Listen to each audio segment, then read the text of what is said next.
అదే RTV app వార్తల్ని క్షణాల్లో చదివే అవకాశం ఉంటుంది. ఒక న్యూస్ పేపర్, ఒక టెలివిజన్ ఛానల్ మీ చేతుల్లో ఎప్పుడూ ఉంటాయి. రాష్ట్ర వ్యాప్తంగా ఎన్నికల కోలాహలం మొదలైంది. ముఖ్యంగా జనసేన, తెలుగుదేశం ఇరు పార్టీల మధ్య సీట్ల పంపకాలు.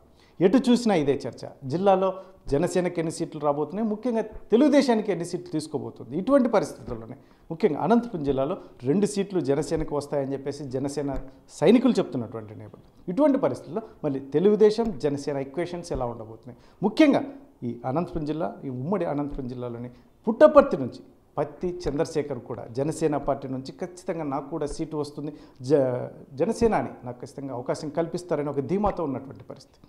ఇటువంటి పరిస్థితుల్లో మరి ఆయన మాటలోనే వినే ప్రయత్నం చేద్దాం. ఎలా ఉంది మొత్తం మీద రాజకీయ పరిస్థితులు ఎలా ఉన్నాయి, రానున్న ఎన్నికల్లో జనసేన, తెలుగుదేశం పార్టీ ఉమ్మడిగా ఎన్నికలను ఎలా ఎదుర్కోబోతుంది, ఇదే అంశంపై మనతో మాట్లాడడానికి పత్తి చంద్రశేఖర్.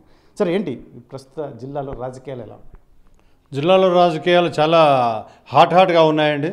ఎందుకంటే మీరు చూస్తుంటారు వివిధ ఛానల్స్ ద్వారా కానీ ఇది కానీ, ఎవరు చూసినా ఎక్కడ ఏ నోటు చూసినా ఈ జగన్మోహన్ రెడ్డి ప్రభుత్వాన్ని గద్దె దించాలా, తెలుగుదేశం జనసేన పార్టీని గద్దెనెక్కించాలి, అలాగే రాష్ట్ర ప్రజలకి మంచి చేయాలనే ఉద్దేశంతోనే ప్రతి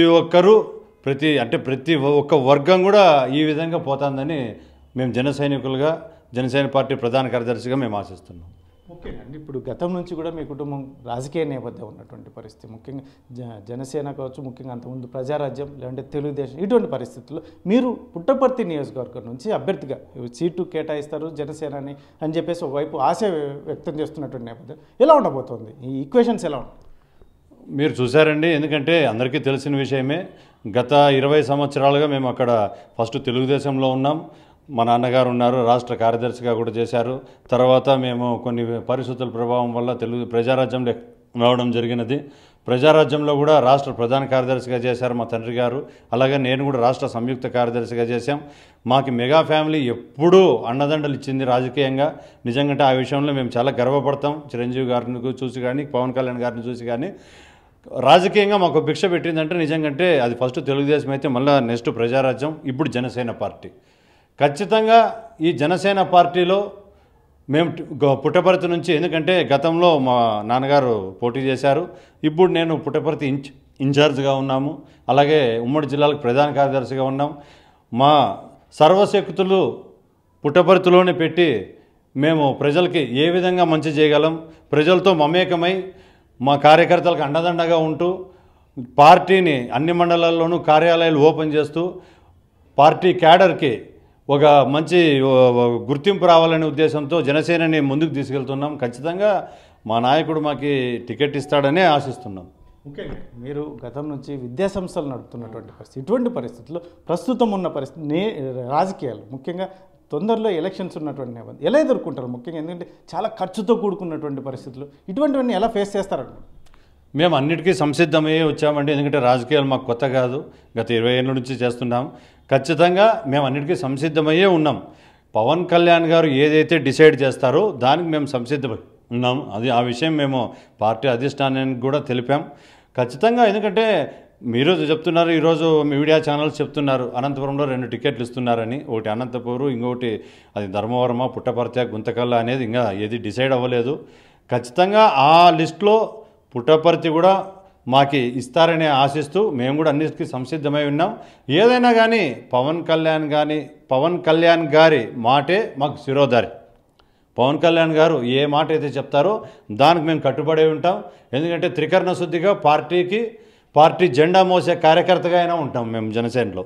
ముఖ్యంగా ఇప్పుడున్న అక్కడున్న పరిస్థితుల్లో సిట్టింగ్ ఎమ్మెల్యే దుద్దుకుంట శ్రీధర్ రెడ్డి, ఎందుకంటే మాకే సీటు రాబోతుంది, అందులో నేను ఖచ్చితంగా గెలవబోతున్నాం అని చెప్పేసి ఎమ్మెల్యే వర్గం చెప్తుంది. ఇటువంటి పరిస్థితులు ముఖ్యంగా ఎందుకంటే సిట్టింగ్ ఎమ్మెల్యేని మీరు ఎలా ఎదుర్కొంటారు? ఆయన చేసిన అభివృద్ధి చాలా చేశారని ఆయన వర్గాలు చెప్తున్నటువంటి నేపథ్యం ఎలా? ఇప్పుడు సిట్టింగ్ ఎమ్మెల్యే దుద్దకుంట శ్రీధర్ రెడ్డి గారి గురించి చాలా అభియోగాలు ఉన్నాయి. ఈవెన్ జనాన్ని అడిగినా కూడా చెప్తారు, మా పుట్టపర్తి ప్రజానీకాన్ని కూడా చాలా అభియోగాలు ఉన్నాయి. ప్లస్ ఆయనకు మైనస్ ఏమంటే ఆయన చేసిన అభియోగాలు ప్లస్ జగన్మోహన్ రెడ్డి ప్రభుత్వం ఏదైతే చేపడుతోందో ఈ కార్యక్రమాలు, సంక్షేమ ఫలాలు అందరికీ అందుతాయని అంటున్నారు కదా, ఆ సంక్షేమ ఫలాలు అట్టడుగు స్థాయి వారికి ఎవరికీ అందడం లేదు, కేవలం ఒక వర్గానికి మాత్రమే అందుతున్నాయి. ఆ వర్గం ఒకటి బాగుపడింది, కానీ మిగతా అన్ని వర్గాలు ఈరోజు జగన్మోహన్ రెడ్డి ప్రభుత్వాన్ని ఎప్పుడెప్పుడు గద్దె దించుదామనే మీమాంసలో వాడు పడి ఖచ్చితంగా మనం ఈ ప్రభుత్వాన్ని గద్దె దించాలా, మన బ్రతుకులు బాగు చేసుకోవాలనే ఉద్దేశంలో ఉన్నారు. కాబట్టి ఈ ఒక్క విషయం చాలు దుద్దెకుంట శ్రీధర్ రెడ్డి గారిని కానీ మన వైకాపా ప్రభుత్వాన్ని కానీ గద్దె దించడానికి. ముఖ్యంగా మన ఆధ్యాత్మిక కేంద్రం, ప్రపంచ స్థాయి ఆధ్యాత్మిక కేంద్రం పుట్టపర్తి. ఇటువంటి పరిస్థితుల్లో ఒకటి జిల్లా హెడ్ క్వార్టర్ కూడా ఏర్పాటు చేసినటువంటి నేపథ్యం, మరి అనుకున్న మేరకు అభివృద్ధి జరిగిందంటారు అక్కడ? లేదండి, పుట్టపర్తిలో జిల్లా అయింది కానీ దాదాపుగా ఇప్పుడు 2 నుంచి 2.5 సంవత్సరం అయింది జిల్లా అయిపోయి. ఇప్పటిదాకా ఒక్క భవంతి కూడా నిర్మించలేదు ఈ ప్రభుత్వం. ఎందుకంటే డబ్బులు లేవు. మీరు ఫండ్స్ అన్నీ ఇతర దానికి డైవర్ట్ చేసి అప్పుల పాలు చేశారు ఆంధ్రప్రదేశ్ని, అంతేగాని అభివృద్ధి పాలు చేసిండేది ఏంది లేదు. అప్పులు ఆంధ్రప్రదేశ్ అయిపోయింది, అభివృద్ధి ఆంధ్రప్రదేశ్ దిశ నుంచి మనం అప్పులు ఆంధ్రప్రదేశ్కి వెళ్ళిపోయాం. మా పుట్టపర్తి నియోజకవర్గమే చూడండి, ఏ ఒక్క దాంట్లో కూడా అభివృద్ధి అనేది లేదు. మా ఎమ్మెల్యే గారు చెరువులన్నీ నింపుతామన్నాడు, ఇంతవరకు చెరువు నింపిందిలే. ఇప్పుడు ఇంకా లాస్ట్ 4 సంవత్సరాల 9 నెలలు ఖాళీ ఉండి ఇంకా 2 నెలలు ఎలక్షన్ అనగా ఇంక నోటిఫికేషన్ వస్తుందనగా ఇప్పుడు చెరువులు నింపుతామంటాను. అది సాధ్యమయ్యే పనేనా? దయచేసి పుట్టపర్తి ప్రజలకందరికీ నేను చెప్పేది ఒకటే, ఈ ఎమ్మెల్యే మాయ మాటలకి మీరు పడిపోద్దండి. ఏ ప్రభుత్వం వచ్చినా ఎక్కడొచ్చినా అది జనసేన తెలుగుదేశం ప్రభుత్వం వస్తేనే మీకు న్యాయం జరుగుతుందని ఆశిస్తూ ఖచ్చితంగా తెలుగుదేశం పార్టీని మీరు కంపల్సరీ గెలిపించాల్సిన పరిస్థితి వచ్చింది. ఎందుకంటే ఆంధ్రప్రదేశ్ ప్రజలు చాలా విఘ్నులు, ఖచ్చితంగా వాళ్ళు ఎవరికి ఓటు వేయాలో వాళ్ళకే ఓటు వేస్తారు. పవన్ కళ్యాణ్, చంద్రబాబు ఈ ఉమ్మడి కలయిక ఏదైతే ఉందో చాలా హర్షించదగ్గ విషయం. ఆంధ్రప్రదేశ్ మొత్తం హర్షిస్తుంది ఈ కలయికని. దానివల్లనే చాలా పాజిటివ్ వైబ్స్ వస్తున్నాయి రాష్ట్రం మొత్తం మీద. ఖచ్చితంగా మాకు పాజిటివ్ రిజల్ట్ వస్తుందని ఆశిస్తారు. ముఖ్యంగా సాక్షాత్ అక్కడ ఎమ్మెల్యే చెప్తున్నటువంటి పరిస్థితి, ఈ జగన్మోహన్ రెడ్డి చేసిన సంక్షేమ ఫలాలు కావచ్చు, అభివృద్ధి కావచ్చు, వీటన్నిటి చూసి నేను వెళ్తుంటేనే తండోపతండాలుగా జనాలు వస్తున్నారు. జగన్మోహన్ రెడ్డి వస్తే ఇంకా అద్భుతాలే జరుగుతాయి, రానున్న ఎన్నికల్లో ఖచ్చితంగా మరొకసారి ముఖ్యమంత్రి జగన్మోహన్ రెడ్డి అవుతారని ఎమ్మెల్యే చెప్తున్నారు. నేను మరీ ఇంకోసారి చెప్తానండి, మా 6 మండలాలు ఉన్నాయి, దగ్గర 6 మండలాలకి నీరు కానీ కెనాల్స్ కానీ తవ్విస్తామన్నారు. ఎందుకంటే మావన్నీ పుట్టపర్తి నియోజకవర్గమే కొంచెము బ్యాక్వర్డ్ ప్రాంతంగా ఉంటుంది. ఒక పుట్టపర్తి ప్రశాంతి నిలయం ఒక్కటి బాగుంటుంది, అమడగూరు, నల్లమాడ, ఓడిసి, ఉకుచలకే చాలా వెనుకబడిన మండలాలు పుట్టపర్తిలోనే. అంటే ఆల్మోస్ట్ కరువు మండలాల మాదిరిగా ఏ ఒక్కరూ పల్లెల్లో ఉండరు, అందరూ బెంగళూరుకి వలస వెళ్తారు, కేరళకి కానీ బెంగళూరుకి కానీ. ఇటువంటి సందర్భంలో ఈ ఎమ్మెల్యే ఇంత చేస్తానని చెప్తున్నాడు. ఎమ్మెల్యేగిన అభివృద్ధి చేసింటే ఇంతమంది వలసలు పోవడానికి ఏమన్నా అవకాశం ఉండేదా? లేదు. ఏ మనిషిని అడగండి చెప్పండి, ప్రతి మండలంలోనూ, ప్రతి పంచాయతీలోనూ, ప్రతి వార్డుకి వెళ్ళి అడగండి, మాకు ఏం న్యాయం జరగలే, మాకు ఇక్కడ పనులు లేవు చేసుకునేకి, అభివృద్ధి లేదు, అభివృద్ధి కుంటుపడింది అంటున్నారు. కానీ ఈ ఎమ్మెల్యే మాత్రం ఉంటే గంటా పైంచి చెప్తున్నారు నేను అభివృద్ధి చేశానని. అది ఏం అభివృద్ధి చేశాడో అది వైకాపా వాళ్ళ కళ్ళకే కనిపిస్తుందేమో, ఎందుకంటే అంత ఒక మిథ్య, ఒక మాయ మాదిరి కనిపిస్తుంది. ఏమాత్రం అభివృద్ధి జరగలేదండి వైకాపా ప్రభుత్వంలో. అది ఏం జరిగినా జనసేన ప్రభుత్వం, తెలుగుదేశం ప్రభుత్వంలోనే జరుగుతుంది అభివృద్ధి అనేది. ముఖ్యంగా అనంతపురం జిల్లాలో జనసేనకు ఎన్ని సీట్లు కేటాయించే అవకాశం ఉంది? ఈ మధ్య కాలంలో జనసేన అధినేతను కలిశారా? మీకు అక్కడి నుంచి ఏమి హామీ లభించింది?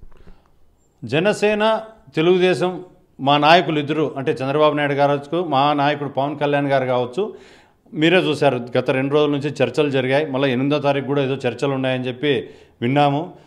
మాకు వచ్చిన సమాచారం ప్రకారం జిల్లాకి 2 సీట్లు రావచ్చు అనే వినికిడైతే ఉంది పార్టీ ఆఫీస్ నుంచి. కానీ మేము జిల్లా నాయకుల్లో మాకు వచ్చిన ఇన్ఫర్మేషన్ ప్రకారము అదే మేము చెప్పాం, 2 సీట్లలో ఖచ్చితంగా అనంతపూరు, పుట్టపర్తి, ధర్మవరం ఈ 3 ఉన్నాయి.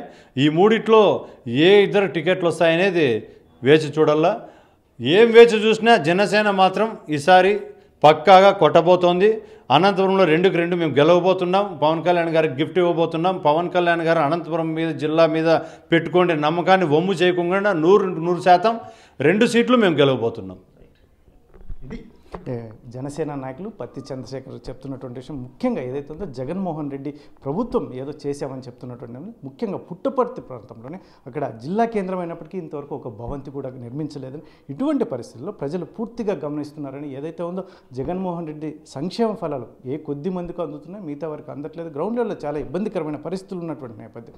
ఇటువంటి పరిస్థితుల్లో జనసేన, తెలుగుదేశం ఉమ్మడి అభ్యర్థులు జిల్లాకు 2 సీట్లు కేటాయించే అవకాశం ఉన్నటువంటి నేపథ్యంలో ఖచ్చితంగా 2 కేటాయిస్తే 3 అయితే 3 సీట్లు అడుగుతున్నట్టు నేపథ్యంలో 2 సీట్లు కేటాయించే అవకాశం ఉంది. ఖచ్చితంగా కేటాయిస్తే మాత్రం పత్తి చంద్రశేఖర్ ఎస్పెషల్లీ పుట్టపర్తి నుంచి గెలిచి తీరుతారని పవన్ కళ్యాణ్ జనసేనాని అయినటువంటి పవన్ కళ్యాణ్ గిఫ్ట్గా కూడా ఇవ్వబోతున్నామని చెప్పేసి పత్తి చంద్రశేఖర్ ధీమా వ్యక్తం చేస్తున్నటువంటి పరిస్థితి.